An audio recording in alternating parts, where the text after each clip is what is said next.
You are no artsy fixer-upper. You are a cream-colored house at the end of the cul-de-sac. A lone sapling aspen in your front yard, planted by the developer because they grow fast, even though they can't survive long in lower elevations. You have no signage, no water feature, no antennae or unnatural colors. An edger hangs within easy reach in your garage. Your neighborhood is called the Dam West because it is west of the Dam East, and both are north of the dam that holds back the water from the Cherry Creek. Within the stone walls that surrounds your world run acres of green grass dotted by a cement turtle, a cement cheese. Oh, the hours you spent climbing that cheese. Backyards are intentionally small so that neighbors will spend time in the common lawns. You run along the paths from house to house, neighbors watching from the back porch like scientists monitoring rats in a maze. Dave Cook's Sporting Goods is your playground. Woolworths, Walden Books, the pet shop, the multiplex, Spencer's Gifts. It's 1973. Your father's laid off and your mother has to go back to work.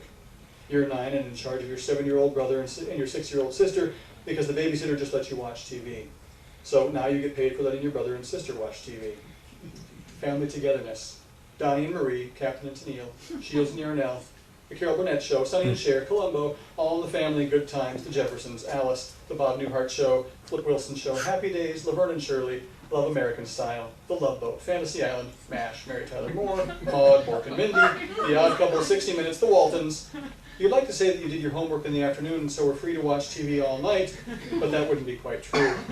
Afternoons were rerun time. Hogan's Heroes, McHale's Navy, Gilligan's Island, I Dream of Jeannie, Bewitched, The Brady Bunch, The Partridge Family, and best of all, Star Trek.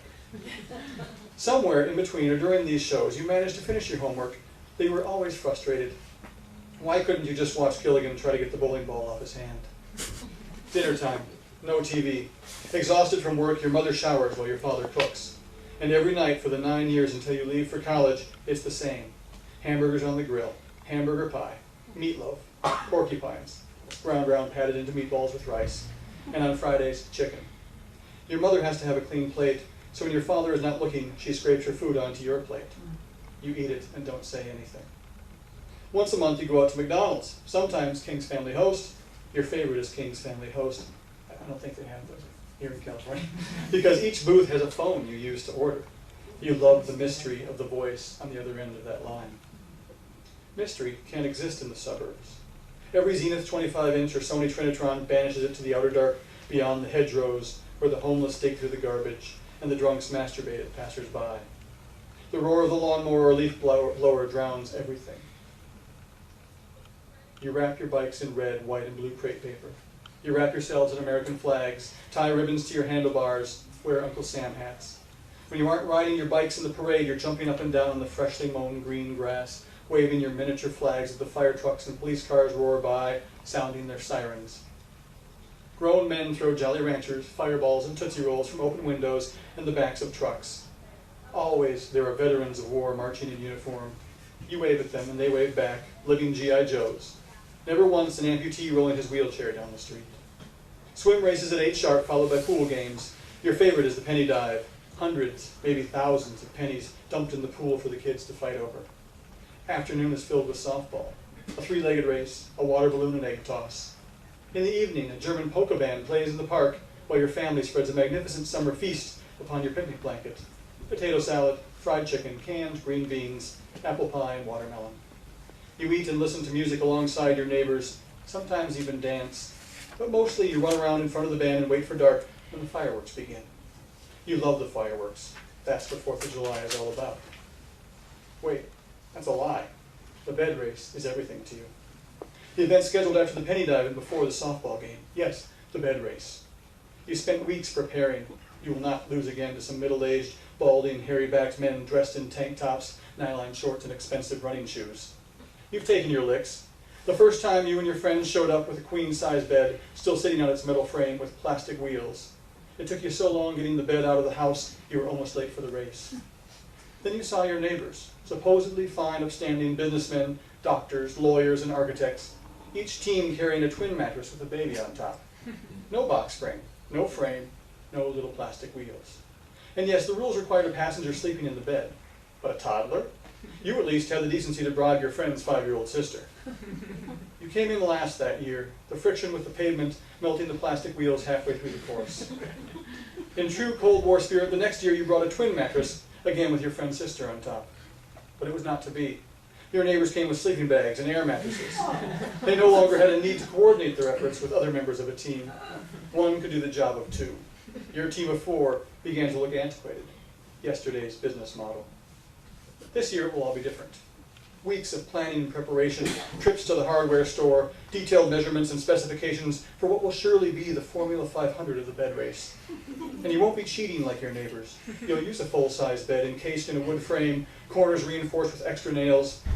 You'll sacrifice your best kryptonite skateboard wheels, lime green.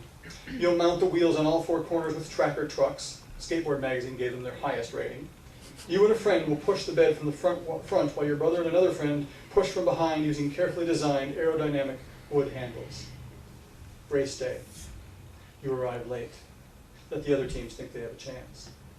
You walk down Amherst Circle, heads held high, except your friend's sister, who is 7 now, embarrassed to be seen with you. It takes several candy bars to win her over this year. You imagine the neighbors would welcome your competitive spirit, praise your innovation, your drive to excel. But instead they file a protest with the referee saying you're cheating by using skateboard wheels. You point out that it's a bed race and you're the only team who actually has a real bed. An argument ensues. One of your neighbors even uses the F word. Your friend's sister starts to cry. She leaves the bed saying she's not going to race. It's not worth it. The deliberation is over. The judges take your side. You beg her to race this one last time, then readjust the hockey helmet you made her wear. Safety first. And she climbs back in the bed. The referee signals the start. Take your positions. The gun fires. Off to an early lead, you can almost hear the groans from the other teams as they begin to give up, shouting, "It's not fair."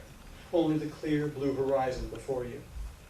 But in the trial runs, you hadn't counted on the extra adrenaline of 4 crazed boys pushing with everything they had. Chaos theory did not yet exist. The bed that behaved beautifully in practice now begins to swing hard to the right. Maybe the wheels are out of alignment. Maybe the front pushers are pushing harder than the back. You bark out orders to your team, compensate by pushing hard left, but your nailed-together wood frame is unable to cope with the stress at that speed. The back and forth motion proves to be too much, and the frame snaps, the mattress skidding along the pavement, your friend's sister tumbling toward the sidewalk. By the way, I read this when this book came out, and I hadn't seen her literally in 30 years, at least 40 years. She survived. She was getting married. She was very happy about it. She was thrilled to hear this. So. You sit on the hot tar, dumbfounded, while each of your monomaniacal neighbors races by. As you stare at the wrecked pieces of what was supposed to be the bed to beat all beds, their children, many of them your former friends, jeer at you from the sidelines. Wives, the same mothers who have often invited you into their homes for milk and cookies, now shout out encouragement to their husbands in the form of kick ass and take names. And they do.